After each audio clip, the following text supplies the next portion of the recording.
हम सब जानते हैं कि हमारे देश में ड्रग ट्रैफिकिंग, ड्रग एडिक्शन की समस्या बढ़ती जा रही है। हानिकारक दवाओं के सेवन के माध्यम से देश की युवा पीढ़ी को बर्बाद करने की साजिश रची जा रही है। मुझे दुख के साथ कहना पड़ रहा है कि इस साजिश में हमारे पड़ोसी मुल्कों का हाथ है। प्रतिवर्ष चीन और पाकिस्तान के रास्ते देश में भारी मात्रा में नशे की दवाइयों की तस्करी होती है, मंगाई जाती है पंजाब के रास्ते, नेपाल के रास्ते।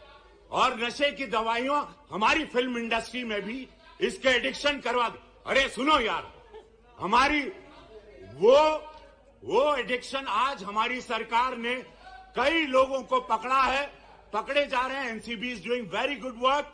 बट महोदय, दुख की बात है कि इस प्रकार की गतिविधियां हमारी इंडस्ट्री के द्वारा भी, जहां पे एक स्टारों को देखा जाता है, उनको रोल मॉडल माना जाता है, तो मैं आपके माध्यम से केंद्र सरकार से आग्रह करता हूं, अपनी सरकार से, जो हिसाब से आज हम लोग एकदम इनको चारों तरफ पकड़ रहे हैं, तो ये सख्त कार्रवाई की जाए, दोषियों को जल्द पकड़ा जाए, उन्हें उचित सजा दी जाए।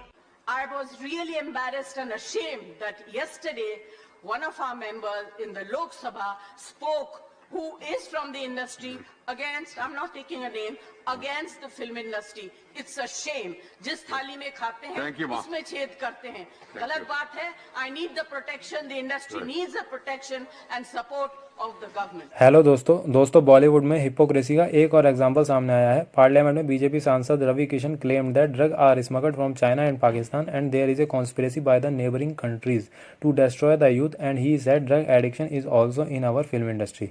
यानी ड्रग हमारे देश में पड़ोसी मुल्क से स्मगल्ड होकर आता है, जिसमें हमारी फिल्म इंडस्ट्री भी इन्वॉल्व है, जो कि बिल्कुल सही कहा, गलत कुछ नहीं कहा उन्होंने।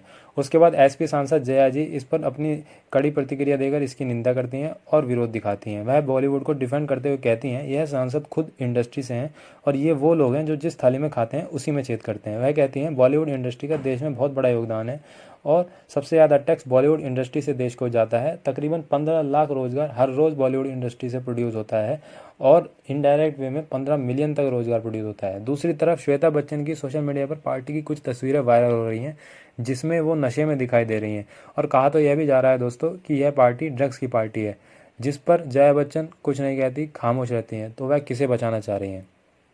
जया बच्चन तब भी खामोश रहती हैं जब आजम खान जया प्रदा को, जो कि उनकी पार्टी और फिल्म इंडस्ट्री से हैं, उन पर एक भद्दा कमेंट करते हैं। तब सारा देश जया प्रदा के समर्थन में उतर जाता है, लेकिन जया बच्चन तब भी चुप रहती हैं। जया बच्चन तब भी कुछ नहीं बोलती जब मुलायम सिंह यादव कहते हैं लड़कों से गलतियां हो जाती हैं, लेकिन बॉलीवुड को डिफेंड करने के लिए वह तुरंत आ जाती हैं। कंगना को लताड़ लगाते हुए कहती हैं, इंडस्ट्री को गटर कहने वालों को शर्म आनी चाहिए। तो जया जी, इंडस्ट्री को गटर कोई नहीं कह रहा है, सारा इंडस्ट्री खराब है यह भी कोई नहीं कह रहा है, लेकिन इंडस्ट्री में ड्रग लिंक्स हैं, उसके सबूत मिले हैं, यह बात सही है और हवा में कोई नहीं बोल रहा क्योंकि इसके सबूत मिले हैं इसलिए बोला जाता है। इंडस्ट्री में ड्रग का यूज़ होता है। रिया चक्रवर्ती नेक्सस पकड़ा जा चुका है। कैसे काम करता था यह रिया ने बताया है और रिया ने 4 नाम डिस्क्लोज भी किए हैं। संजय दत्त खुद कहते हैं कि वह ड्रग्स का सेवन करते थे। आपने करण जौहर की ड्रग्स पार्टी की वीडियो नहीं देखी क्या, जिसमें जिस पार्टी में बी टाउन के बड़े बड़े सितारे मौजूद थे?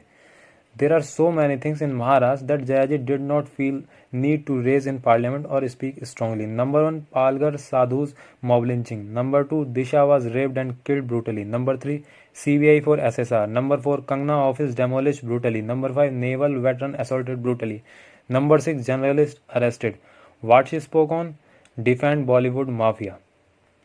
मानते हैं हर किसी को अपने अनुसार बोलने का हक है, आपको भी है, लेकिन आप एक सांसद हैं, बॉलीवुड सेलिब्रिटी हैं, लोग आपको आइडलाइज करते हैं और जब आप अपनी सहूलियत के अनुसार उन मुद्दों पर बात करती हैं जो आपकी सेहत को सूट करते हैं, तब आपसे सवाल पूछे जाएंगे, सवाल उठेंगे, क्योंकि ये सेलेक्टिव आउटरीच है, हिपोक्रेसी है।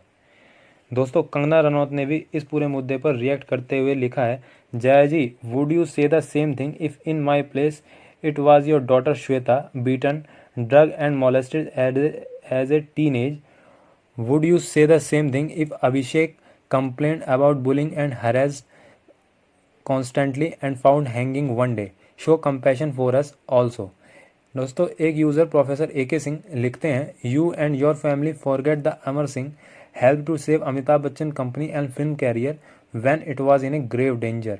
This was the real example of थाली में छेद। Also not a single word on SSR। और भी कई यूज़र इस पर ट्वीट करके अपना विरोध जया जी के लिए दिखा चुके हैं। The government must stand by the entertainment industry because the entertainment industry always comes forward to help the government in whatever good work that the government takes up. They come and speak for them, they support them. If there is a national calamity, they come forward, they give money, they give their services. I think that it is very, very important that the government must support this industry and not kill it just because there are few people. You cannot tarnish the image of the entire industry. Right. This industry brings international name and recognition also, apart from the political people. I was really embarrassed and ashamed that yesterday one of our members in the Lok Sabha spoke, who is from the industry, against, I'm not taking a name, against the film industry. It's a shame. जिस थाली में खाते हैं Thank you, ma'am. उसमें छेद करते हैं. गलत बात है. I need the protection. The industry needs the protection and support of the government. Thank you. Thank you. Thank you, Jay.